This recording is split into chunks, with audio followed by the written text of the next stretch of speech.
Oui, je rebondis par rapport aux différentes questions, donc surtout au niveau de la qualité et l'utilisation des matériaux de construction innovants.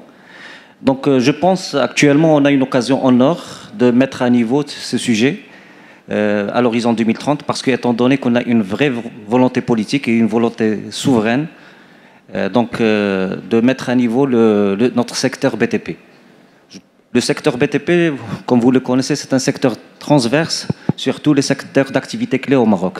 L'industriel, parce qu'il nous faut des plateformes industrielles, c'est le BTP qui construit, le secteur de la santé, le secteur du sport, l'infrastructure. Donc maintenant, je pense, on va, comme professionnels du métier, et à travers les fédérations et les différentes associations, c'est une occasion en or de standardiser la qualité.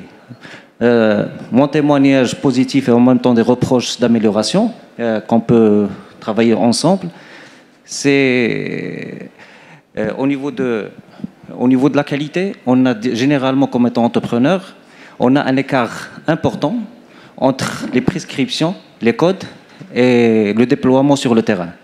Parce que comme vous le connaissez, on a un secteur qui est informel.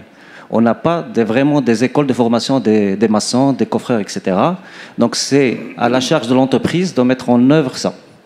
Bien sûr, en observant le standard international, il y a des écoles qui sont dans chaque entreprise ou des écoles de formation sur le secteur pour les formations des métiers de la maçonnerie, des coffrages, etc.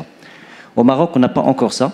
Il y a quelques initiatives qui sont actuellement faites par la fédération, mais quand même il n'est pas encore assez communiqué et en même temps il n'est pas déployable à l'ensemble de tous les secteurs d'activité. Alors c'est à la charge maintenant des entreprises de mettre à niveau et quand même encourager ces entreprises à bien se structurer dans ce sens. Donc en regardant aussi les sinistres qu'on a observés sur la région de Tafilalt, sur la région de Haouz, donc généralement, les bâtiments qui sont construits par l'État n'étaient pas endommagés parce qu'il y a des cahiers des charges vraiment très sévères. Et les entreprises qui ont construit sont des entreprises qualifiées qui ont régi au standard de qualification de la fédération. Mais dans le grand donneur d'ordre, dans le secteur résidentiel, c'est le secteur privé. Et malheureusement, pour question de prix, il faut bien sûr, chaque entreprise, il remet son offre et il est actuellement soumissionnaire. Il peut avoir son qualification.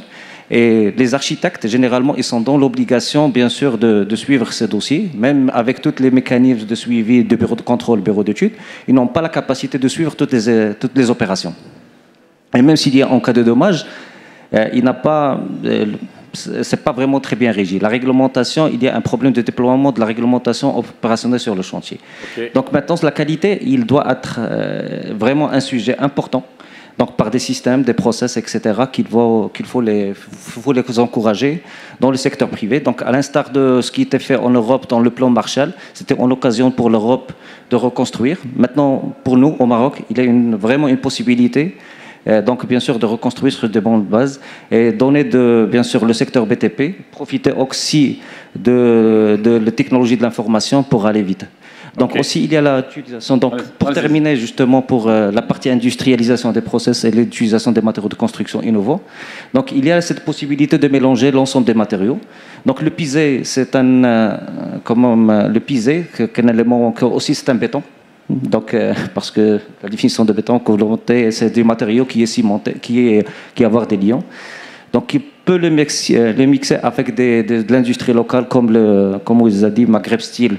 Donc avec des profilés, des éléments qui peuvent aller très vite parce que quand même on a un problème de transport et de la manutention sur des zones éloignées. Donc on a besoin de la légèreté et profiter aussi d'autres matériaux qui peuvent, comme les plaques de ciment, et mélanger avec de la fibre, du bois ou de la cellulose qui peuvent donner de l'habillage et du confort thermique comme ce qui fait dans les projets dans la Turquie après le séisme.